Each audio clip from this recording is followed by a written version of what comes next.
Olá, meus irmãos, mais uma vez estamos aqui para gravar mais um vídeo sobre os textos que estão disponíveis a você, para que você compreenda o grande conflito e compreenda os dois grupos que está a cada dia se tornando distinto. Eu quero ler mais uma passagem que está em Testemunho para Ministro, página 119. O universo está a contemplar, ou contemplando, a controvérsia que se desenrola na Terra. A um custo infinito, tem Deus provido para cada homem a oportunidade de conhecer aquilo que o tornará sábio para a salvação. Quão ansiosamente olham os anjos para ver quem se aproveitará desta oportunidade. Quando uma mensagem é apresentada ao povo de Deus, não se deve este levantar em oposição a ela.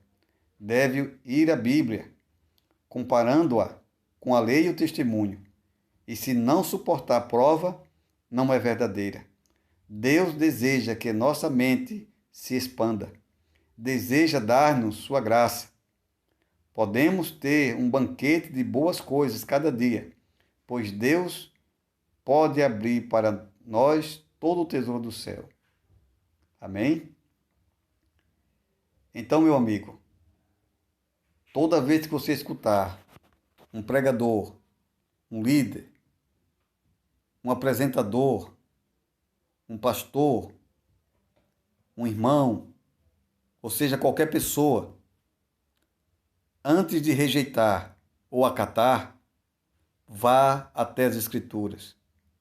Vá até ela e coloque o assunto à prova, comparando com a lei e o testemunho. Se eles não suportar, se essa teoria, se o que está sendo dito, não suportar o Espírito de Profecia e a Bíblia, é uma mentira. E não aceite. Quando chegar qualquer novidade, leve ela aos pés da Bíblia.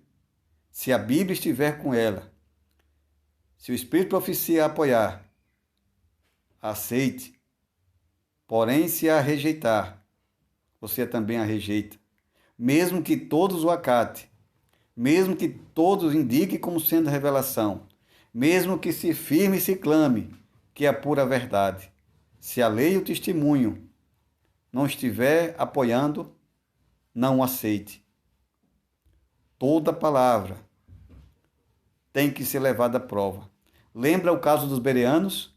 Os bereanos ouviam o que Paulo estava a pregar, e a Bíblia diz que durante semanas, dias, estudavam mais fundo para ver se de fato o que Paulo estava a dizer era verdade. E Paulo os elogia, e Paulo nos coloca como exemplo, para exemplo. E esse exemplo deve ser adquirido por nós hoje.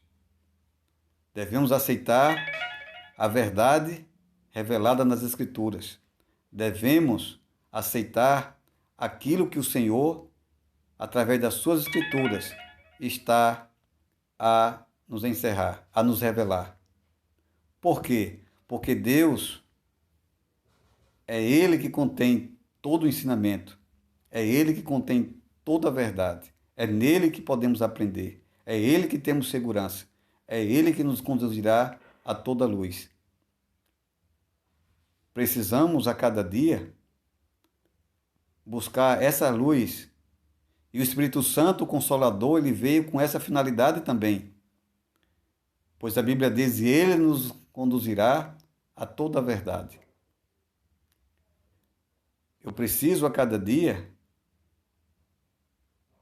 estar clamando para que Deus me tire do engano, me tire do erro, me tire dos meus próprios pensamentos e me firme na palavra de Deus, que é a lâmpada neste mundo de trevas.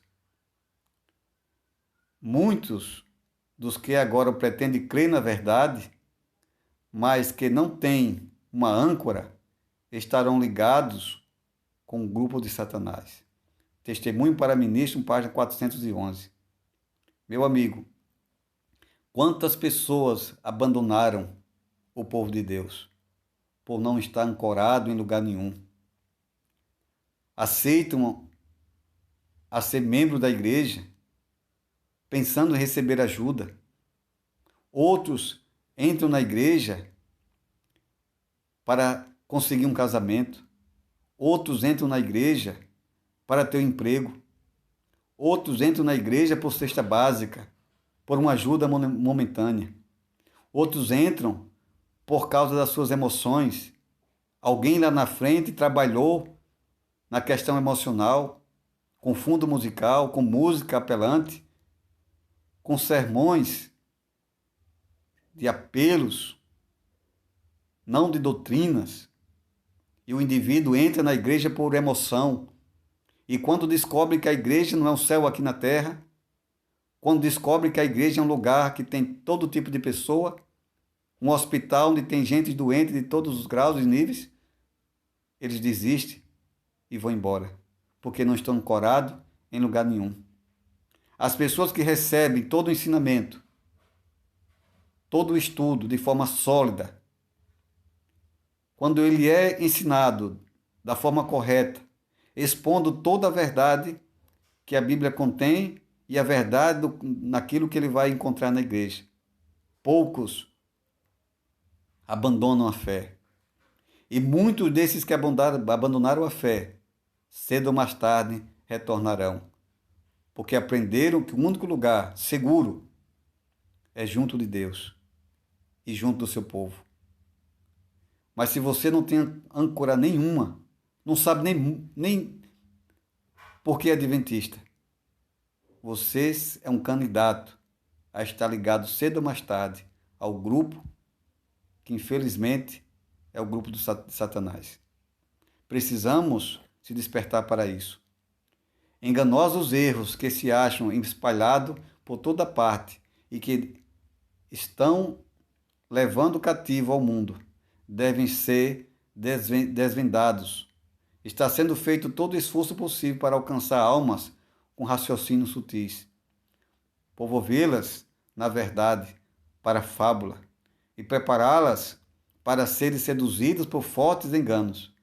Mas enquanto essas almas enganadas se envolvem da verdade para o erro, não lhe faleis uma palavra de censura.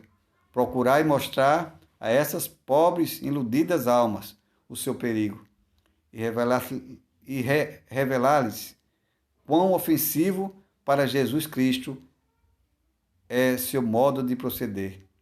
Mas seja tudo feito em compassiva ternura, pela devida maneira de trabalhar. Algumas das pessoas enredadas por Satanás podem ser revividas ou reenviadas do seu poder. Muitas pessoas que hoje são cativas de Satanás, iludidas, enganadas pelos seus sutis enganos, poderão retornar. Muitos que nos abandonaram por ter dado ouvido à doutrina do demônio. Eles terão oportunidade, se você souber trabalhar com eles, deles retornarem. As verdadeiras ovelhas ouvirão a voz do seu pastor. E a Bíblia diz que haverá, no final dos tempos, um só pastor e um só rebanho. Mas para isso, você precisa ter tato. Não é para você estar julgando, condenando ninguém. Você não tem esse poder para condenar, nem recebeu de Deus essa autoridade. O que você precisa fazer é se posicionar ao lado da verdade, instruir, ensinar, capacitar todos que você tiver oportunidade e deixar que o Espírito de Deus, no tempo certo, possa conduzir essas pessoas à verdade. Quantas pessoas estão aí fora, mas são instrumentos vivos da mão de Deus? São pessoas cristãs verdadeiras.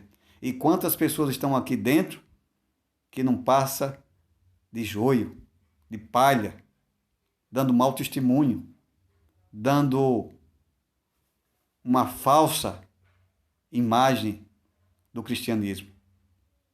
Você também sabe que quantas coisas, quantos erros entraram na igreja por roupagens que se diz cristãs, porque vem de pessoas de cima, trazendo coisas que alguns anos atrás era fongo estranho, alguns anos atrás era tido como algo abominável e hoje é aceitável como verdade ou como vinda de Deus. Você precisa ter cuidado, meu irmão. Não acredite em tudo que está sendo dito, se não vier acompanhado com a síntese do Senhor. E que você leia as Escrituras, para que você tenha o próprio discernimento, para saber se aquilo vem de Deus ou não vem de Deus. Mas tenha equilíbrio. Não seja um problema para a igreja. Não saia usando a palavra de Deus para bater nos outros, para condenar, para julgar, para menosprezar os outros. O verdadeiro líder, o verdadeiro cristão é aquele que ora, é aquele que sente a dor do irmão, é aquele que tenta de todas as formas o salvar e não condenar. Jamais um cristão sairá condenando ninguém pelos seus erros, pois eles também têm os seus. E todos estamos no mesmo barco, buscando a salvação. E o que precisamos é só ser tolerantes uns para com os outros. Mas a verdade precisa estar patente aos olhos de cada um. Precisamos, mesmo compreendendo a fraqueza que temos e que os outros também têm, mas nós precisamos estar defendendo aquilo que é correto. Precisamos estar ao lado da verdade e a expor toda vez que for preciso. A mensagem que damos deve ser tão direta quanto a de João. Ele censurou o rei por sua iniquidade, repreendeu o adultério de Herodes. Não obstante, está em risco a sua vida. Não lhe esmoreceu nos lábios a verdade. Importa que nossa obra para esse século seja feita com fidelidade.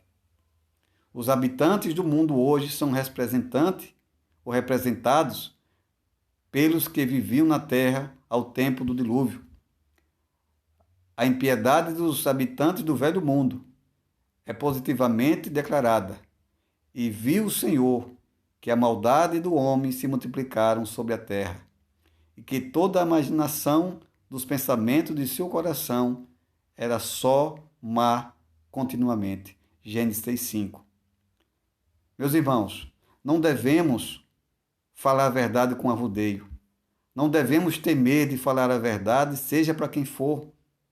Muitas vezes eu vejo os irmãos acanhados, tem medo de expor a verdade, tem medo de se posicionar diante de pastores, diante de anciões, diante de membros, diante de governadores, diante de patrão, diante de seja lá de quem for. Não, irmão. Eles que estão com a mentira, eles que deveriam se envergonhar ou ter medo. Mas se você está à verdade, você se posicione da verdade, sem agredir ninguém, sem machucar ninguém, sem menosprezar ninguém, sem querer ser melhor do que ninguém, mas apenas peça sabedoria a Deus de expor a verdade. E você não tem poder para mudar a vida das pessoas. O seu papel é falar a verdade. O seu papel é expor a verdade, se posicionar ao lado dela e viver a verdade. Esse é o que Deus requer. Isso é que Deus requer. Não você está infernizando a vida de um, a vida de outro, para que eles vivam a verdade que você está vivendo hoje. Isso não é a parte do mensageiro. O mensageiro, a função dele é falar a verdade. No entanto, é o Espírito Santo, aquele que verdadeiramente transforma. Se Deus não transforma, ser humano nenhum tem o poder de transformar a vida de ninguém. Se o indivíduo não recepciona a verdade, não abre seu coração para compreender aquilo que está sendo dito, ninguém poderá fazer nada. Então, o que precisamos fazer é buscar verdadeiramente o conhecimento da verdade. Vamos estar passando daqui a pouquinho as últimas passagens e aguardamos o último vídeo. Que Deus nos abençoe, nos proteja e nos ajude a ser verdadeiros cristãos e estar disposto a se posicionar ao lado da verdade. Que Deus abençoe. Até o próximo vídeo.